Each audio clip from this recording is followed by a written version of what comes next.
بسم اللہ الرحمن الرحیم۔ السلام علیکم ناظرین، آج ہم ہیپاٹائٹس یعنی یرکان کے بارے میں جاننے کی کوشش کریں گے۔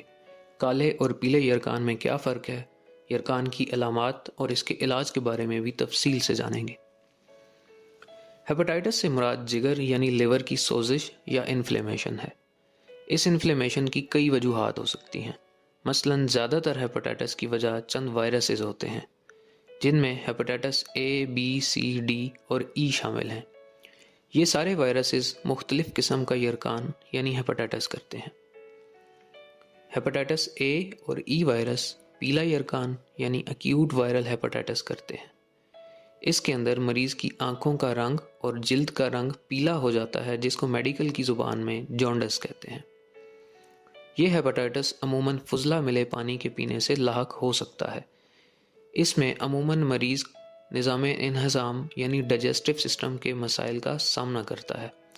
ہیپاٹائٹس اے اور ای تھوڑے عرصے کے اندر مکمل طور پر ٹھیک ہو جاتے ہیں۔ اس کے علاوہ ہیپاٹائٹس بی، سی اور ڈی وائرس کالا یرکان یعنی کرونک ہیپاٹائٹس کرتے ہیں۔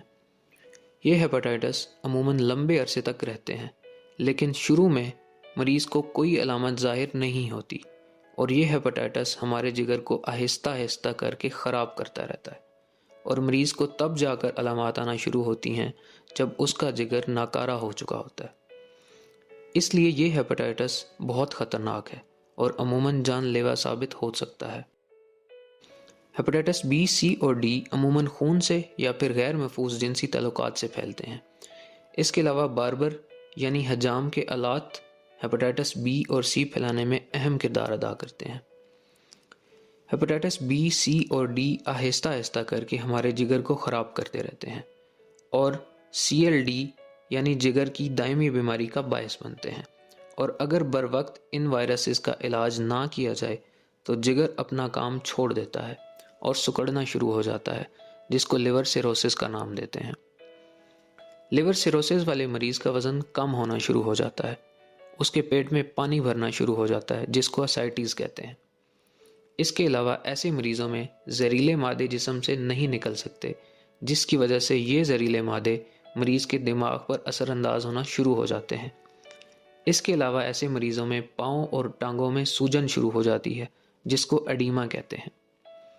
جگر کے سکڑنے کی وجہ سے اسوفیگس یعنی خوراک کی نالی میں موجود خون کی رگیں پھولنا شروع ہو جاتی ہیں اور ایک وقت کے بعد پھٹ جاتی ہیں، جس کی وجہ سے مریض کو خون کی الٹی آ سکتی ہے۔ ایسے مریض کو بالکل سیاہ رنگ کے پخانے آنا شروع ہو جاتے ہیں، جن کو میڈیکل کی زبان میں ملینا کہتے ہیں۔ وائرسز کے علاوہ بھی ہیپاٹائٹس کی بہت ساری وجوہات ہیں، مثلاً وہ لوگ جو کہ الکوہل یعنی شراب پینے کے عادی ہوتے ہیں، ان میں شراب کی وجہ سے جگر متاثر ہوتا ہے اور لیور سیروسس ہو سکتا ہے۔ اس کے علاوہ چند مریضوں میں ان کا اپنا امیون سسٹم یعنی مدافعتی نظام ہی جگر کو ڈیمیج کرنا شروع کر دیتا ہے، جس کی وجہ سے ہیپاٹائٹس ہو سکتا ہے۔ اس کو ہم آٹو امیون ہیپاٹائٹس کا نام دیتے ہیں۔ اس کے علاوہ چند لوگوں میں بیکٹیریا بھی ہیپاٹائٹس کروا سکتا ہے۔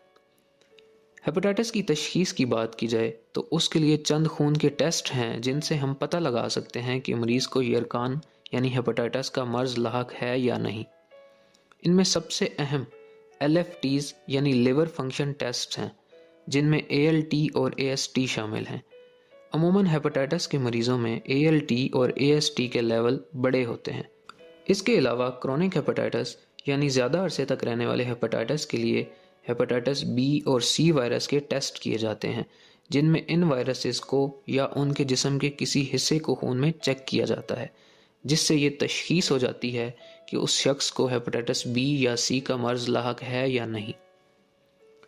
اگر ہم ہیپاٹائٹس کے علاج کی بات کریں تو ایکیوٹ ہیپاٹائٹس یعنی تھوڑے عرصے تک رہنے والے ہیپاٹائٹس کا علاج مختلف ہے اور کرونک ہیپاٹائٹس کا علاج مختلف ہے۔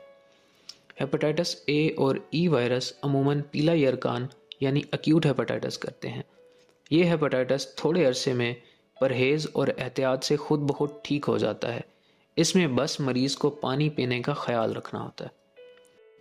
ہیپاٹائٹس بی اور سی وائرس کی وجہ سے ہونے والے ہیپاٹائٹس کو اگر شروع میں ہی ڈائگنوز کر لیا جائے تو چند ایسی اینٹی وائرل ادویات موجود ہیں جن کی مدد سے اس کا مکمل علاج کیا جا سکتا ہے۔